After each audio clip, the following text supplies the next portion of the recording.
Dans l'autoportrait de 1918, il vous signifie clairement que sa peinture est une peinture qui a à voir, évidemment, avec des formes géométriques simples et des couleurs qui sont des couleurs extrêmement tenues, du moins ici, on est dans des gris, voilà, et vous avez la représentation du tableau carré qui va devenir la forme canonique de Mondrian.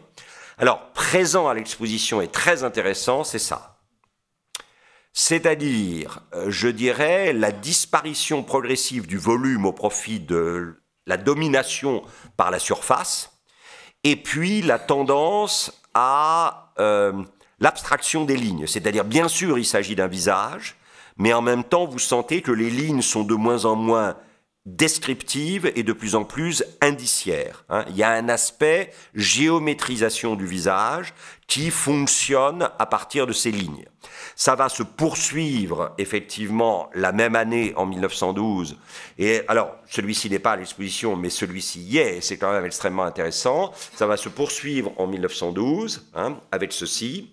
Et ça se parachèvera en 1942, 30 ans après, avec cet autoportrait. C'est le moment où Mondrian a quitté effectivement la Hollande à cause de la présence des nazis, et c'est le moment de l'exil vers Londres, puis New York. Et alors moi, ce qui me frappe évidemment, c'est que ici, la géométrisation est encore plus marquée que là.